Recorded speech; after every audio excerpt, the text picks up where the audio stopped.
அனைவருக்கும் வணக்கம். தமிழர்களின் கடைசி நம்பிக்கை சீமான் அப்படின்னு சொல்லப்படுது.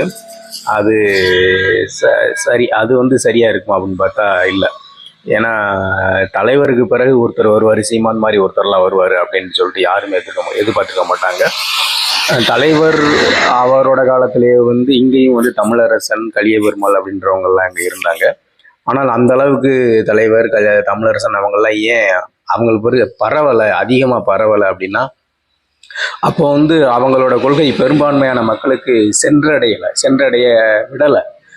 இந்த அரசு, இந்த திராவிட அரசுகளும் இந்த ஒன்றிய அரசுகளும் தமிழர் எழுச்சி வராமல் பார்த்துக்கிட்டாங்க. ஆனால் இப்போ அப்படி கிடையாது. அண்ணன் சீமான் மாதிரி 1000 சீமான நேரம் உருவாக்கியிருப்பார். அதனால் அண்ணனுக்கு பிறகு ஆள் இல்லை அப்படின்லாம் சொல்ல முடியாது. இப்பயே 1000 பேர் இருப்பாங்க. அதுக்கு இப்போ இருக்க இந்த இணைய யுகம் ஒரு காரணமாக இருக்கலாம். அந்த அளவுக்கு வளர்ந்து நிற்கிது. அதனால் அண்ணனுக்கு பிறகு ஆள் இல்லை அப்படின்னு சொல்கிறத ஏற்றுக்க முடியாது.